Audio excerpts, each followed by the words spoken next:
Salut, c'est Trado, je suis content de vous retrouver pour la mise à jour de l'analyse technique du CAC 40 avec une grande nouvelle que je suis absolument ravi de partager avec vous. Ça viendra un petit peu plus tard. Pour l'instant, on s'en tient à l'analyse du CAC 40 avec une très belle séance puisque le CAC 40 s'adjuge encore 0,8%, amenant la dernière impulsion haussière tout ensemble à plus de 9%, quasiment 10% en l'espace de quelques semaines.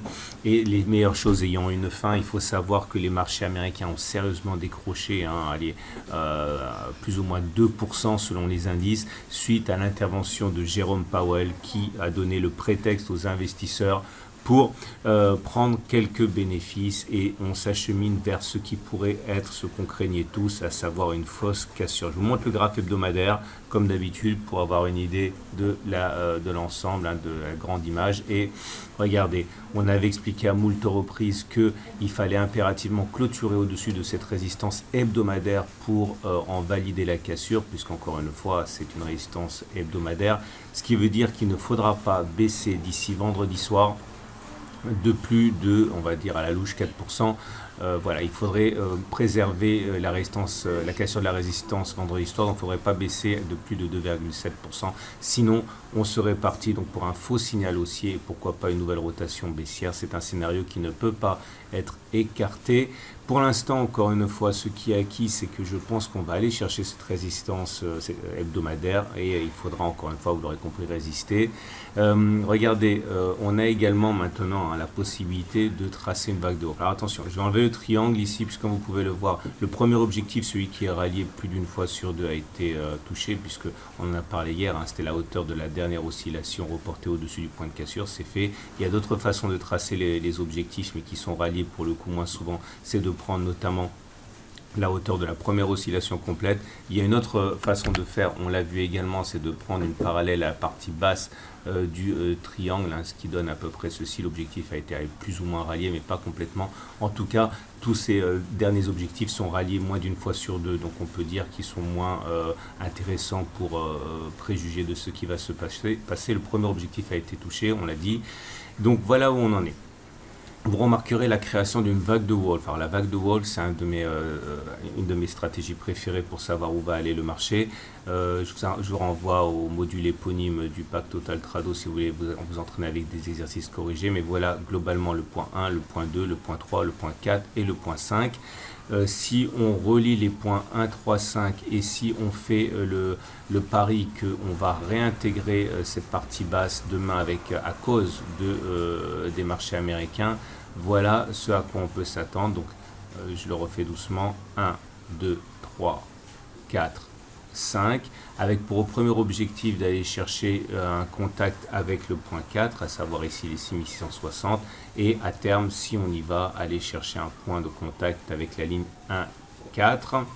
Alors ce qui est intéressant à les vagues de Wolf, c'est plutôt que le caractère, on va dire, garanti de ralliement de l'objectif, c'est les ratios gain-risque qui est très intéressant, parce qu'on en parlera un petit peu plus tard, mais aussi on va chercher le point 4 avec un stop de protection au-dessus du point 5, on a un excellent ratio gain-risque, on garde ça sous le coude. En tout cas, pour l'instant, on a des chandeliers japonais qui sont un peu en décalage avec le ton de cette vidéo, puisque je vous rappelle que le marché américain a décroché lorsque les marchés français étaient déjà fermés. En tout cas, on a une bougie verte qui est assez positive, avec une clôture dans le tiers haussier, et ce qui semble complètement surréaliste, on a également un chandelier avec Kinashi qui est très bon puisqu'on n'a pas de mèche basse, et une nouvelle fois, vous le savez, un three line break positif avec un nouveau bloc vert, mais tout ça pourrait s'arrêter dès demain. D'ailleurs, surveillez le premier bloc rouge du three line break.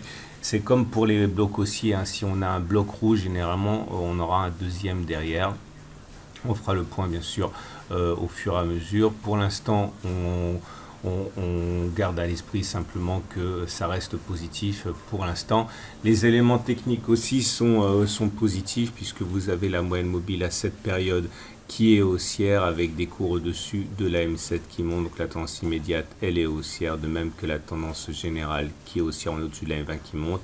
et la tendance de fond qui est aussi avec la M50 qui monte. Et j'avais parlé du fait qu'on avait plus d'une chance sur deux de clôture au-dessus de la Bollinger supérieure aujourd'hui. C'est chose faite, hein. Tout ça, ça avait été largement backtesté et documenté. Mais encore une fois, normalement, je vous dirais qu'on a plus d'une chance sur deux maintenant de faire un T3, c'est-à-dire une nouvelle clôture au-dessus de la Bollinger supérieure. Mais si le Nasdaq perd 3 ou 4% et que les autres indices américains perdent 2%, évidemment, ça permet de contextualiser cette prédiction. Je passe vite parce que en fait j'ai vraiment l'impression de vous faire une météo complètement décalée avec ce qui se passe aux États-Unis. Donc Ichimoku, ça reste aussi également. On retient surtout de tout ça que la consolidation devrait normalement déboucher sur une nouvelle période de hausse par la suite, puisque la tendance de fond et tout est haussier. Donc on va regarder tout de suite ce qui pourrait vous intéresser davantage, à savoir les trades possibles. Alors si vous considérez comme moi qu'on n'est pas sur le point d'inscrire une tendance baissière, mais simplement peut-être une période de latéralisation, la fameuse période de latéralisation qu'on va tous imaginer. On peut s'imaginer donc qu'on puisse faire une consolidation légère et un retour sur la résistance hebdomadaire avant de repartir vers les plus hauts. Donc si vous voulez trader ça à l'aide notamment des Turbo 24 ou des CFD pour du trading de court terme, on peut envisager d'acheter, de mettre un stop de protection en dessous de la zone grise, se donner un petit peu de marge, maintenant 4%, et lorsqu'on sera revenu sur cette zone, et bien parier sur un retour sur les sommets, et, même bien davantage. En tout cas, pour rentrer, soit vous mettez un stop loss, un stop de protection en dessous de la zone grise, soit vous pouvez également mettre utiliser les ATR, par exemple, acheter lorsqu'on sera dans la zone grise et mettre un stop à 1 ou 2 ATR selon la méthode que j'ai déjà évoquée avec vous. Si vous voulez spéculer à la baisse, je pense que la chose la plus intéressante à faire, c'est de parier sur une baisse importante.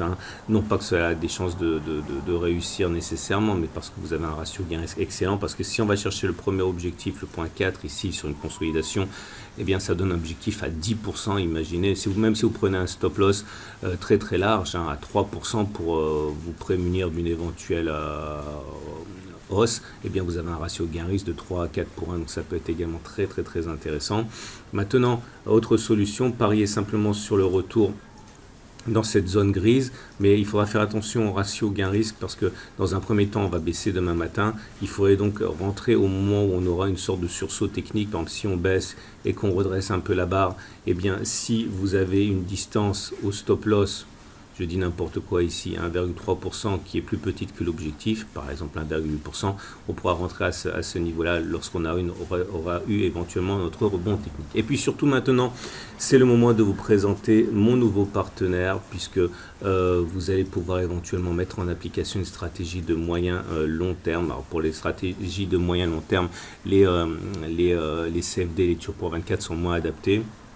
Imaginons maintenant, et c'est ce que je vais faire à titre personnel, que l'on envisage le pire, entre guillemets, c'est-à-dire un retour sur le support journalier avant de végéter un petit peu, de repartir plein nord pour bénéficier de la tendance générale qui est haussière. Il peut être intéressant d'accumuler progressivement selon la stratégie que j'évoque avec vous maintenant depuis des mois et dont vous avez pu vérifier la légitimité. L'idée, c'est qu'il faudrait accumuler des trackers, par exemple un petit peu ici, un petit peu là, ok, voire un peu là. Ok, l'idée encore une fois, c'est qu'ici on n'est pas en train de parler de trading, on est en train de parler d'investissement en tracker, c'est-à-dire d'investissement pour le long terme, voire le très long terme, pour tourner et transformer les baisses en opportunités d'achat. Et pour ça, on a besoin d'un bon partenaire. Et je suis ravi de vous présenter mon nouveau partenaire. Et toutes les raisons pour lesquelles je l'ai choisi, c'est en commentaire de cette vidéo. Je maintiens le suspense et je vous laisse découvrir ça. Maintenant, on va terminer avec le trading de très court terme pour les traders en intraday. Pas grand chose de neuf. Là, on est sur les données horaires. Ça, c'est ce que j'avais évoqué avec vous hier dans le cadre de la vidéo du CAC 40. Pas grand chose à dire, je pense qu'on va aller chercher le support ici à minima, donc on peut acheter ici en mettant un stop de protection en dessous et parier sur un retour, ou alors acheter sur le support 7218, 7207 voir ce support-ci. Bon, après on peut rentrer en plusieurs fois, un peu ici, un peu ici, un peu là, en 3 fois en mettant un stop de protection en dessous des 3, ou alors simplement parier sur une baisse jusqu'ici, stop de protection là, et parier sur un rebond et essayer d'avoir un ratio gain-risque super. Clairement, il faut que vous ayez un stop de protection ici qui soit plus petit que l'objectif que vous allez avoir, en espérant qu'il va y avoir une réaction après une baisse sur le support 7240 qui correspondra quand même à une baisse assez significative de 1,9%, et on peut tout à fait envisager un rebond technique passager sur les après une baisse de 1,9%. Voilà, je suis content de vous avoir présenté cette vidéo encore une fois dans des conditions extrêmes que vous n'imaginez même pas. J'ai été sanctionné après avoir été débusqué. Je suis en train de taper sur mon ordinateur, sur le clavier avec mon front, et je vous dis donc à demain peut-être pour la mise à jour.